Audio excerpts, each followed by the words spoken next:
Kangjeng Nabi Muhammad sallallahu alaihi wasallam kantos ngadawuh kieu palawargi sadayana. Kullu ummatin yadkhulul jannah.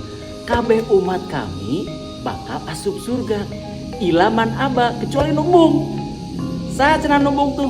Waman atau ani dakhala jannah. Saha anu taat eta bakal asup surga.